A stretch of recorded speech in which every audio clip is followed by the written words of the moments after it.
네, 윤석열 전 대통령이 내란 특검 출석 요구에 재차 불응했습니다. 이에 내란 특검이 강제 구인에 나섰습니다. 네, 자세한 내용 내란 특검팀이 있는 서울고등검찰청에 나가 있는 취재기자 연결해서 알아보겠습니다. 방준혁 기자. 네, 서울구치소에 구속수감 중인 윤석열 전 대통령이 오늘 오후 2시로 예정됐던 특검 조사에 응하지 않았습니다. 불출석 사유서는 별도로 제출하지 않았고 구치소를 통해 불출석 의사를 전달했습니다. 이에 특검은 서울구치소장에게 윤 전 대통령을 오후 3시 반까지 특검 조사실로 인치하도록 하는 협조 공문을 보냈습니다. 박지영 특검보는 구속영장이 집행된 피의자의 출정 조사는 사법 시스템상 지극히 정상적인 거라며 차별 없이 적용되는 조사 방식의 기본이라고 강조했습니다. 다만 윤 전 대통령이 버틸 경우 조사실로 데려오는 게 쉽지 않을 거란 관측도 나오는데요. 앞서 공수처도 2차례 강제 구인에 나선 바 있지만 모두 성공하지 못했습니다. 박 특검보는 묵비권 행사는 피의자의 권리이지만 구속 피의자의 출정 조사 거부는 권리가 아니라며 협조를 압박했습니다. 네, 방 기자, 특검이 오늘 윤 전 대통령 외환 혐의와 관련해서 대대적인 압수수색에 나섰다고요?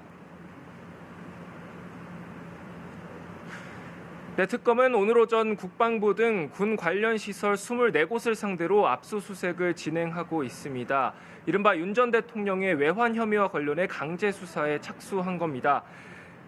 윤 전 대통령은 계엄 선포의 명분을 쌓기 위해 지난해 10월 북한 평양에 무인기를 침투시켜 도발을 유도하려 했다는 의혹을 받고 있습니다. 압수수색 대상엔 윤 전 대통령의 지시를 전달한 걸로 알려진 드론사와 합참, 방첩사, 국가안보실 등이 포함됐습니다.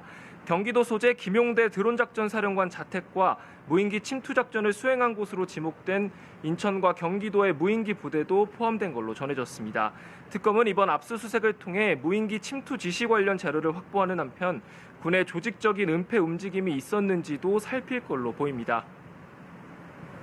해병 특검은 VIP 경로설과 관련한 소환 조사를 이어가고 있죠. 네, 해병특검은 VIP 경로설과 관련해 당시 회의에 참석했던 대통령실 전직 관계자들을 상대로 조사를 이어가고 있습니다. 특검은 오늘 오후 1시 반쯤 이충면 전 외교비서관을 참고인 신분으로 불러 조사하고 있는데요. VIP 경로설은 윤 전 대통령이 해병 순직 사건 조사 결과를 보고받은 뒤 경로했고 이종섭 당시 국방부 장관에게 전화로 질책하면서 경찰 이첩을 보류시키고 조사 결과를 바꾸게 했다는 의혹입니다. 김태효 전 안보실 1차장은 지난 11일 특검 조사에서 윤 전 대통령이 관련 보고를 받은 뒤 언성을 높이며 화를 냈다는 취지로 진술한 걸로 알려졌습니다. 특검은 관련자들을 상대로 당시 회의 내용을 재구성하고 윤 전 대통령이 어떤 지시를 내렸는지 조사할 계획인데요. 왕윤종 전 안보실 3차장에 대한 조사도 이번 주 내로 진행할 예정입니다.